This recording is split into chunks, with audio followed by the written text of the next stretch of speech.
Well, hey, Farmer MD here, and it is the middle of November. We are caught up on everything at the farm as far as harvest does. Now we're just into maintenance.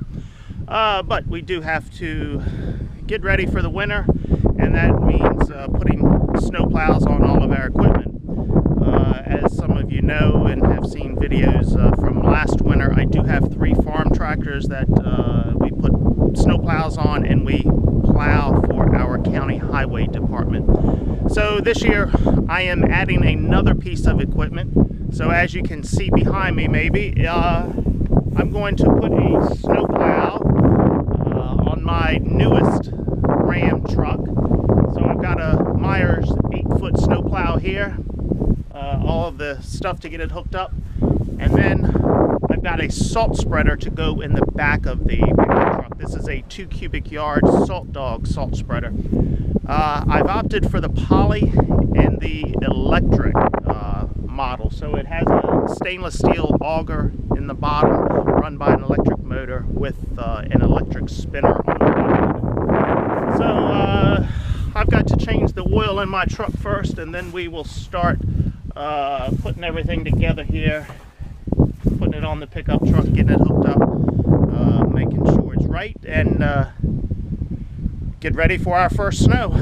Normally here in southern Maryland we don't see any measurable snow until after Christmas. Occasionally we will get some in December, but that does not happen too often. We've got La Nina affecting us this winter, and forecasts are all over the place on our snowfall amounts. So far it's been a great fall. We've had very warm weather. Yesterday was up to 65 degrees. That was Veterans Day. Today it is a little bit cooler, but I think back up into the 60s next week. It's been very dry, been a great fall for harvest. Let's see if we get any footage of trying to get this snowplow mounted on the pickup truck. Okay, so I have started the snowplow installation. This is a Meyer's plow. This is the mounting kit here for the plow. And here is the plow assembly. That is what the actual plow itself will mount to. You see the cylinders there to adjust the angle of the plow. The Ram truck I have does have the snowplow package on it. I'm not quite sure what that means other than heavy duty alternator. I believe it's a 220 amp alternator. I see these mounts here coming down off of the frame. I assumed this would be for mounting the snowplow, where it would make it a bit easier, and that's part of this snowplow prep package. Well, I guess I am wrong, at least for this Meyer's plow in this installation. It appears I have to remove these, and there is one of these on each side. Here is the other one. So it appears I have to move those in order to put the bracket on. The other thing I have to remove is the plastic valance that is under the bumper here. So I have taken out all of the little plastic pieces that hold it on. There were probably about a dozen of these things that slip up in there like that. So I have pulled all of these out, and I've got 2 bolts on either end now holding it. So I'll pull this part off of here and then pull those other 2 brackets off that I showed you, and then I should be able to mount these brackets up on the side of the truck. It appears there's going to be some drilling into the frame to get those brackets mounted. So we'll see. I'll try to keep you informed here on what we've got going on. But well, I've got an update for you. I have finally got the side braces on here on each side. The difficult part was drilling a hole in the frame on each side for this for the back bolt. Now on the driver's side, we could not drill a hole all the way through. It gave a special bolt.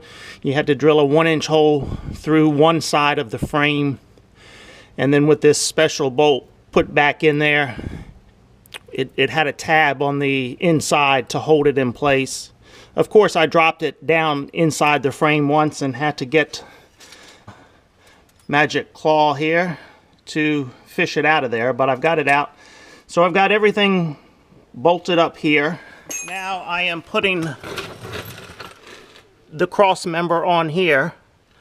We've got 2 plates, spacer plates, to go in each side here. So this is going to be fun, trying to hold 2 spacer plates up inside of here and get the bolts on. But I have got the floor jack to align the cross member for me here and hold that in place. So that's going to make it a whole lot easier. I guess other than the wiring, I have the worst part of this complete. It was drilling through the frame. Hopefully that was the worst part. The wiring may give us a little bit of problem getting it through the firewall, getting it mounted properly, but we'll see. We're still working on it. The mount installed here. So this is the easy mount system for Meyer, where we'll just pull up onto the plow, and there's a pin that goes in either side here. One thing I did have to do, and since I own a hardware store, that wasn't difficult, I did have to go get some longer bolts. The bolts they called for in mounting in the frame were about a 1/2 inch too short, the ones they sent. Maybe just because of this particular model and the way it's made, I don't know. So I had to go get some bolts about a 1/2 inch longer. But that wasn't a big deal. So tomorrow I guess I'll pull this out of the crate and start wiring the harness up and get everything else mounted. I imagine the wiring is going to be somewhat of a pain in the ass, but we'll see. Hey, day 2 of installing the plow and the salt spreader on the pickup truck here. So what I am working on today is the wiring part of the plow and the salt spreader. It appears Dodge has made this pretty easy. I have found an access point through the firewall to bring my wires in to the truck. So right here is a hole about 1.25 inches in diameter. That appears, right there, that appears to be large enough, I think, for everything I need to bring through. So I'll just remove these 2 bolts and that plate will come off. I've got plenty of room on the engine side to get to it and pass my wires through. So apparently clutch plate, that if this was a manual pickup truck, the clutch rod would be going through that hole. But this is an automatic, so looks like this is going to be not as difficult as I thought it could be, but we'll see. All right, we finally got that done. We've got the wiring harness for the plow finished. Here is the control for the plow. It's a handheld control here for the plow. Just a single point connection here. So when we're not using the plow, I can disconnect the controller here and throw it in the glove box or wherever. We've got the main wiring harness through the firewall. I removed the 2 bolts and removed that plate. So that main wiring harness came through there without a problem. I'll get a grommet. We have grommets at the hardware store. I'll get one of those to fill that hole in. Jeffrey did a good job here of getting our solenoid mounted for the plow, getting all the wiring done here. We had a great spot here to mount this solenoid on and to ground it. He's got the wiring all bundled up here. It looks good. While he was doing that, I had to wire the headlights. Probably the hardest part of the wiring so far has been removing this headlight assembly in order to put some modules in. So what happens when you put the snowplow on the front of the truck, it is going to block the headlights of the truck. So the plow has its own headlights on it. So we've got wiring harnesses and modules that we had to connect to the truck headlights. So when the plow is mounted and you turn the headlights on, it will not turn these headlights on, but instead the headlights on the plow. So we had all of the modules and the wiring harnesses to do that. It just took some time to make it happen. This whole assembly had to come out, but in order for that to happen, I had to take the grill off to access the headlights. A pain in the butt. Even, I guess, to change a bulb, you'd have to do the same thing. But thank goodness for the internet, I was able to go on and figure out how to do all that. So we've got that all wired up. We've brought the plow in. The plow itself is shipped separately from the frame, so we set that in here. I will finish assembling this. I've got the headlights to mount here on the frame, and then I've got springs to put on the plow here for the trip, and just get all of that bolted up. So once we do that, we can mount the plow on the truck, make sure it works, and then we'll start working on the spreader, putting the spreader in the back of the truck and getting that wired up. I don't think that will be as difficult.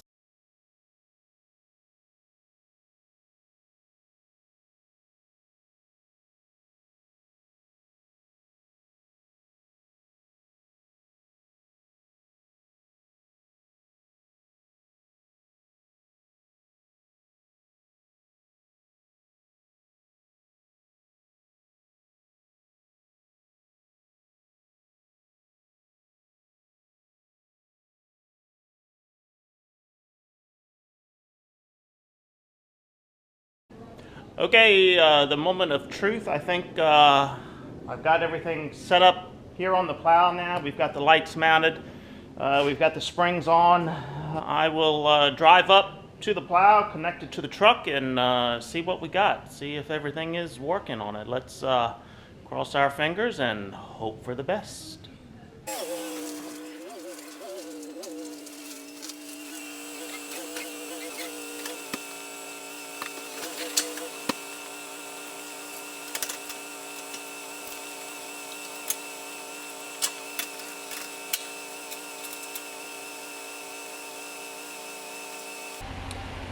Okay, it looks like it's hooked up, so let's get in and test it out and see if all the electrical connections are right.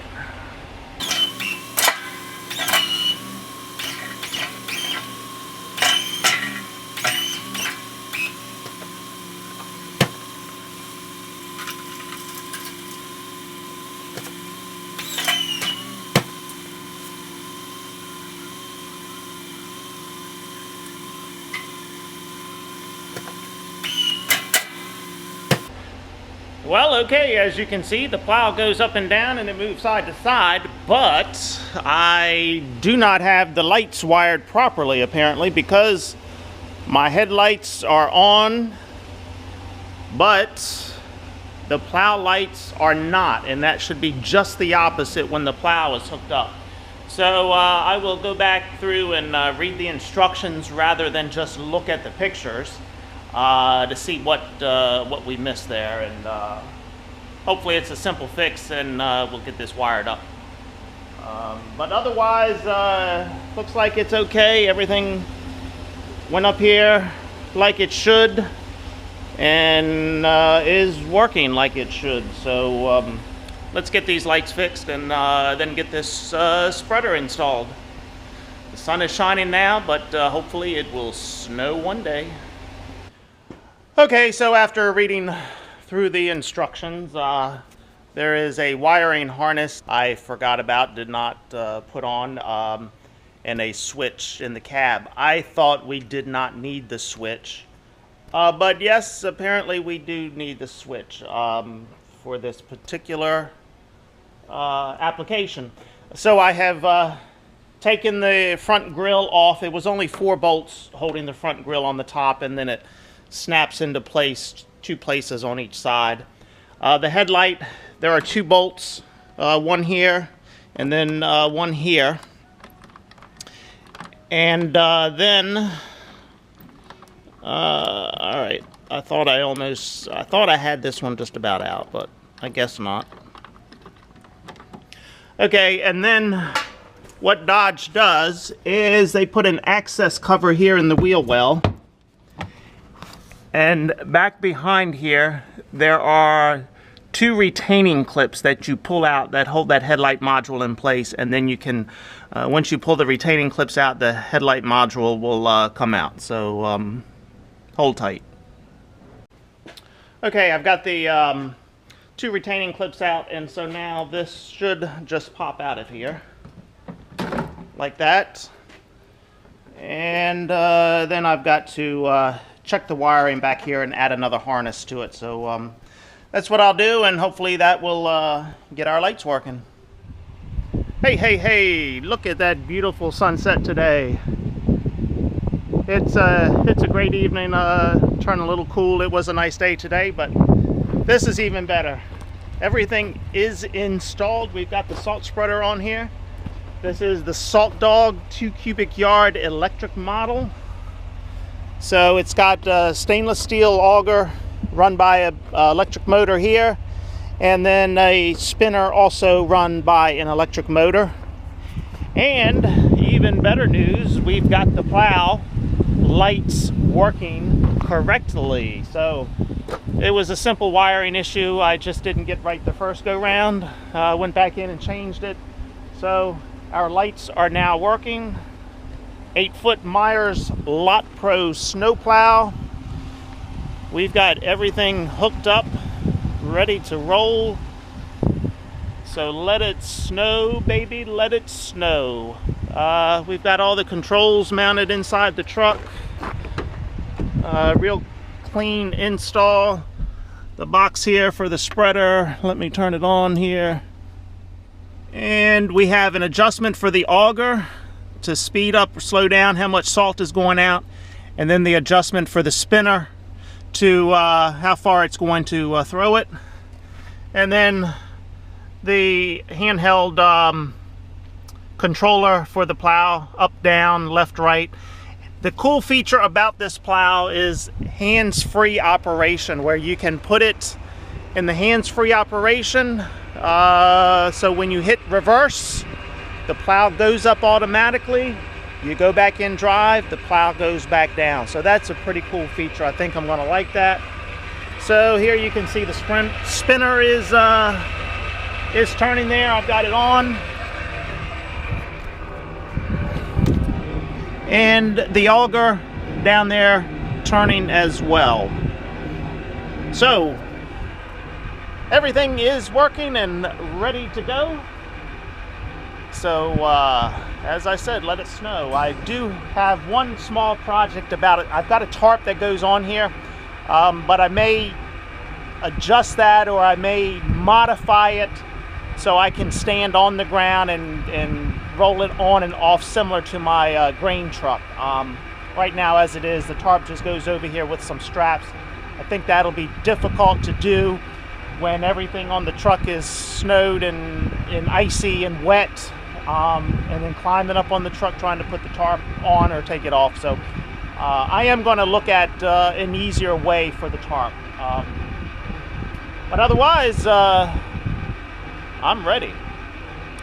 All right. See ya.